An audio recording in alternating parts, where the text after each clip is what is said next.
Welcome to my YouTube channel Lipsa corner. आज मैं आपके साथ शेयर कर रही हूँ कि किस तरह से हम पुरानी मशीन को निकालकर उसको फिर से बिल्कुल स्मूथली चला सकते हैं। तो ये जो मशीन है मेरी काफ़ी पुरानी है और 2 साल से ये बंद पड़ी थी और 2 साल बाद मैंने इसको निकाला है। तो इसकी वजह से इसमें जो है सभी तरफ जो है जंग लगी हुई है। जैसे कि यहाँ हमारी ये मशीन चलती है तो यहाँ भी इसमें जंग लगी हुई है पूरी। अब तो मैंने इसको थोड़ा बहुत साफ़ कर दिया, लेकिन फिर भी इसमें हर जगह जो है जंग ही लगी पड़ी थी। इसमें जो सुइयां हैं हमारी नीडल्स जो होती हैं वो भी टूट गई हैं, साथ ही इनमें भी जंग लगी हुई है। तो इसको भी मैंने थोड़ा बहुत साफ़ किया है। अब मैं आपको बताती हूँ कि किस तरह से हमें किन किन बातों का ध्यान रखना चाहिए जिससे हमारी जो है पुरानी से पुरानी मशीन भी स्मूथली चल सकती है। तो इसके लिए सबसे पहले तो हमें ये देखना पड़ता है कि जो हमारी नीडल्स हैं उनके ऊपर जो ये वाला हिस्सा होता है, जैसे ये पंखुड़ी जैसी होती है, ये हमारी इस नीडल की अगली वाली नोक से बिल्कुल इस तरह से मिलती हुई होनी चाहिए। अगर ये जो पंखुड़ी है ये थोड़ा सा भी यहाँ वहाँ हो जाएगी तो हमारी मशीन जो है स्मूथली नहीं चलेगी और यहाँ पे फंदे छोड़ देगी। जैसे कि मेरी इस वाली नीडल में ये पंखुड़ी जो है थोड़ा साइड में है, तो ये जो नीडल है यहाँ फंदा छोड़ देगी या फिर मेरी मशीन जो है यहाँ रुक जाएगी। तो इसको इस तरह से हमने थोड़ा सा हाथ से उठा लेना है और थोड़ा सा जिस साइड को ये झुकी हुई है उससे ऑपोजिट साइड में हमने थोड़ा सा इसको हल्का सा जोर लगा के साइड में इसके ऊपर कर देना है, मतलब बराबर कर देना है। इसके लिए हमने ज़्यादा जोर भी नहीं लगाना है वरना ये पंखुड़ी नाजुक होती है, टूट भी जाती है। तो धीरे से हमने इसको जो है इसके ऊपर कर देना है और इसी तरह से हमारी हर एक नीडल की ये जो पंखुड़ी है वो इसी तरह से होनी चाहिए। तो सबसे पहला कारण जो है हमारी मशीन के स्मूथ चलने का यही है कि जो पंखुड़ी है वो ऐसे ही होनी चाहिए। इसके बाद जो है हमारी ये प्रेस आती है, तो इस प्रेस की भी हमें बहुत ज़्यादा केयर करनी पड़ती है। इसमें हमें नंबरिंग देखनी पड़ती है। हमें यहाँ जो नंबरिंग है वो बूल के हिसाब से ही देखनी पड़ती है। जैसे कि मैं यहाँ पे बेबी बूल यूज़ कर रही हूँ तो बेबी बूल के हिसाब से मैं इसको 3 नंबर पे चला रही हूँ, तो 3 नंबर पे ये अच्छी चल रही है। अगर आप कोई मोटी बूल यूज़ कर रहे हैं तो आप जो है इसको बड़े नंबर पे भी चला सकते हैं। नंबर में करने के लिए इस तरह से इसको घुमाना पड़ता है और नंबरिंग जो है इसकी चेंज हो जाती है। इसके लिए अगर आप 3 नंबर पे, जैसे कि मैं इसको बॉर्डर को बना रही हूँ तो आगे जो है मैं इसको ऊपर 4 नंबर पे बनाऊँगी, मतलब 1 नंबर जो है हमने इसका कम कर देना है। अगर 3 नंबर पे हमने स्वेटर की ऊपर वाली साइड बनानी है तो इसको हम जो है 2 नंबर पे ही चलाएँगे। तो इस तरह से हमने यहाँ नंबरिंग का हिसाब देखना है। इसके बाद जो नेक्स्ट थिंग आती है वो आती है इसके जंग को हटाने की। तो इसके लिए जो है हमने ऑयलिंग करनी है। आप जो है इसके लिए कॉटन में ऑयल ले सकते हैं या ब्रश का यूज़ कर सकते हैं। और यहाँ नीडल्स में भी ऑयलिंग करना टफ़ होता है तो इसके लिए भी आप कॉटन का यूज़ कर सकते हैं या ब्रश में जो है ऑयल लगा करके इसमें लगा सकते हैं, मतलब सभी नीडल्स में लगा सकते हैं ताकि ये जो हमारी जंग लगी हुई नीडल्स हैं वो अच्छी तरह से साफ़ हो जाए और हमारी मशीन जो है स्मूथली चले।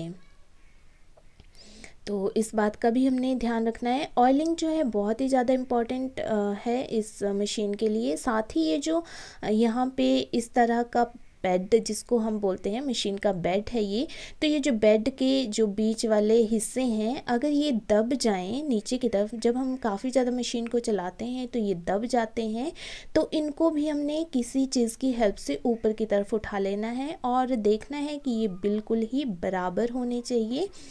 ये नीचे की तरफ नहीं दबे होने चाहिए। इनका जो गैप है वो भी आपस में जो है वो नहीं मिलना चाहिए, गैप भी इनका बराबर होना चाहिए।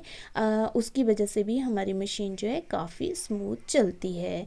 यहाँ जो ऑयल है वो मैं इस तरह का यूज़ करती हूँ। पहले मैंने ये किया था, अब मैं ये करती हूँ। मुझे ये वाला ऑयल जो है काफ़ी अच्छा लग रहा है। इसको चलाने के इसको यूज़ करने के बाद जो है मेरी मशीन काफ़ी स्मूथ चलती है। तो मैं ये वाला ऑयल ही आजकल यूज़ कर रही हूँ, और इससे जो ये मशीन में जंग लगी थी वो भी काफ़ी हद तक जो है वो मेरी मशीन की ठीक हो रही है। लेकिन ये जंग जो है काफ़ी पुरानी है, तो ये धीरे धीरे ही ठीक होगी, एकदम से ये ठीक नहीं होगी। तो आप जो है कोई भी मशीन का ऑयल यूज़ कर सकते हैं। ऐसा नहीं है कि आप इसी ऑयल को यूज़ करें, किसी भी ऑयल का यूज़ करके आप अपनी मशीन को जो है चला सकते हैं। इसके बाद हमें ये प्रेस में भी ऑयलिंग करनी होती है। ये जो हमारी गरारियाँ हैं ये स्मूथली चलनी चाहिए, तो इनमें भी हमें जो है ऑयलिंग करनी पड़ती है। जैसे कि ये काफ़ी ज़्यादा पुरानी मशीन है, तो इसमें मुझे 3-4 दिन के बाद ऑयलिंग करनी पड़ती है। और अगर आपकी नई मशीन है तो आप एक बार ऑयल देके धूप में रख के जो है मशीन को चला सकते हैं काफ़ी टाइम तक। उसके बाद जब आपको लगे कि अब ऑयलिंग की ज़रूरत है तो आप उस हिसाब से ऑयलिंग कर लें। तो एक तो हमें इन गरारियों में ऑयलिंग करनी होती है, साथ ही जो हमारी ये पूरी प्रेस है इसमें भी हमें ऑयलिंग करनी पड़ती है। तो जैसे कि हमारी ये वाली चीज़ है, ये हमारी जो चीज़ है ये मशीन के बेड पे चलती है, तो यहाँ भी ऑयलिंग करना बहुत इम्पोर्टेंट है, तभी हमारी मशीन जो है स्मूथ चलेगी। और इसके बाद यहाँ से हमारे डिज़ाइन पड़ते हैं, यहाँ से जो है हमें बटन आगे पीछे करने होते हैं, तो ये भी स्मूथली होने चाहिए, तो इसके लिए भी हमें ऑयलिंग करनी चाहिए। जब हम इसमें ऑयल देंगे तो हमारे ये जो डिज़ाइन डालने वाले बटन्स हैं, साथ ही ये जो हुक्स हैं, तो ये स्मूथली आगे पीछे हो जाएंगी और हम जो है आसानी से डिज़ाइन डाल पाएंगे और ये चलेंगी भी अच्छी तरह से। साथ ही ये जो हमारा हैंडल है इसको हम इस तरह से खोल सकते हैं, और इसको खोलकर भी हम इसमें जो है ऑयल दे सकते हैं, क्योंकि यहाँ पर भी ऑयल की ज़रूरत होती है।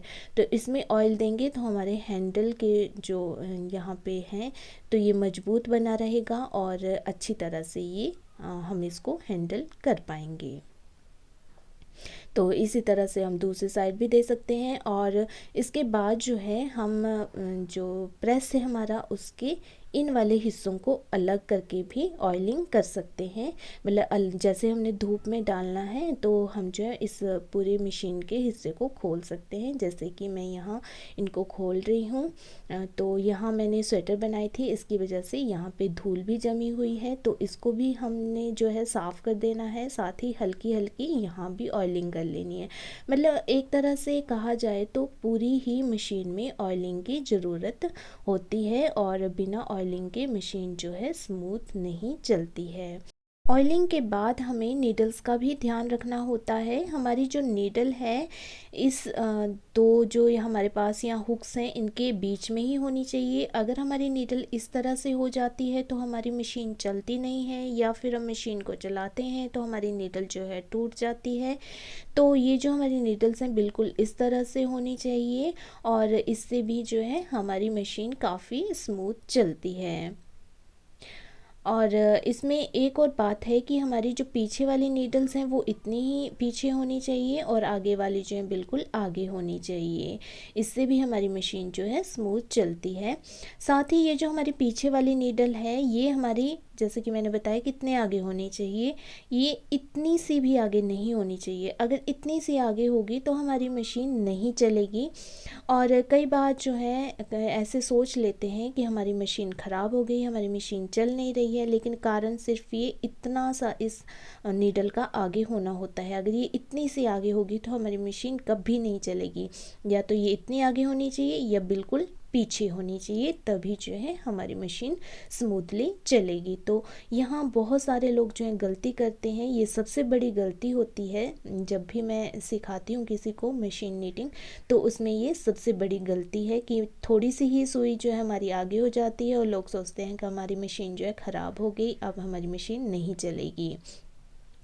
तो यही कुछ एक कारण हैं जिनकी वजह से हमारी मशीन जो है स्मूथ चलती है, जिनको हम अच्छी तरह से मतलब परफेक्टली हैंडल करें, हमारी मशीन की नीडल्स को, हमारी मशीन के प्रेस को, और साथ ही जो हम बोल चला रहे हैं उसके नंबर को, तो हमारी मशीन जो है काफ़ी स्मूथली चल सकती है। तो मुझे ये कमेंट भी आया था कि आपकी मशीन इतनी स्मूथली क्यों चलती है। तो यही कारण है मेरा कि मैं इन चीज़ों का ध्यान रखती हूँ अपनी मशीन में, और काफ़ी पुरानी मशीन को भी मैं इतना स्मूथली चला रही हूँ क्योंकि आजकल मैं इसी मशीन को यूज़ कर रही हूँ। अगर मैं इस मशीन को जितना ज़्यादा यूज़ करूँगी, ये मशीन उतनी ही अच्छी आने वाले टाइम में चलेगी। नीटिंग मशीन में यही है कि जितना ज़्यादा आप इसको यूज़ करेंगे, मतलब चलाते रहेंगे, तो ये उतनी ही अच्छी चलेगी। नीटिंग मशीन या कोई भी मशीन हो, उसको हम जितना यूज़ करते हैं उतना ही वो अच्छी तरह से चलती है। अगर हम इसको बंद कर देते हैं तो इस तरह से इसमें जंग लग जाती है। लेकिन थोड़ी सी बातों का ध्यान रख कर के हम पुरानी मशीन को भी अच्छी तरह से चला सकते हैं। तो उम्मीद करती हूँ कि ये जानकारी आपके लिए हेल्पफुल होगी, और जो आपके पास पुरानी पड़ी मशीन है उसको भी आप आसानी से चला पाएंगे। फिर भी अगर आपका कोई क्वेश्चन है तो आप मुझे कमेंट बॉक्स में पूछ सकते हैं, या इंस्टा पे में भी फॉलो कर सकते हैं, और इंस्टा का लिंक मैं आपको डिस्क्रिप्शन बॉक्स में दे दूँगी।